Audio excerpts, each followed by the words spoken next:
নমস্কার বন্ধুরা, আজকে দেখাবো চিংড়ি মাছ গাড়ি দিয়ে তরকারি। প্রথমে গাড়ি কচুটা নিয়ে নিলাম, এরপরে চিংড়ি মাছটা নিয়ে নিলাম। জিরেটা ভেজে বেটে নেব। চিংড়ি মাছটা এবার নুন হলুদ দিয়ে মাখিয়ে নেব। এবার কড়াইতে তেল দিয়ে চিংড়ি মাছটা ভেজে নেব।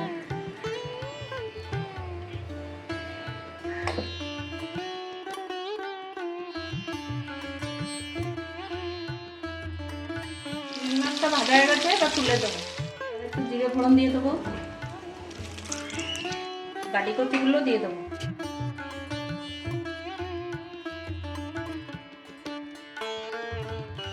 এবার হলুদটা দিয়ে দেবো, লঙ্কার গুঁড়ো দিয়ে দেবো,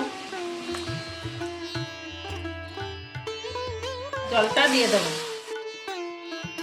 এবার লবণটা দিয়ে দিলাম।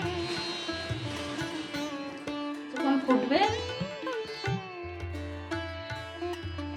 জলটা হালকা শুকিয়ে গেছে, এবার চিংড়ি মাছটা দিয়ে দেবো।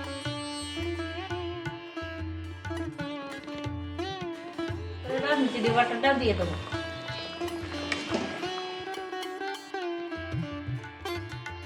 তরকারিটা প্রায় হয়ে গেছে, নামানোর আগে একটু ধনে পাতা দিয়ে দেবো।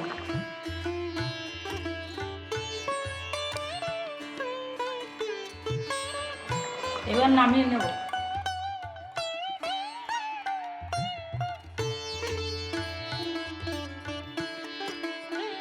আপনারা পুরো ভিডিওটা দেখবেন, অবশ্যই জানাবেন কেমন লাগলো।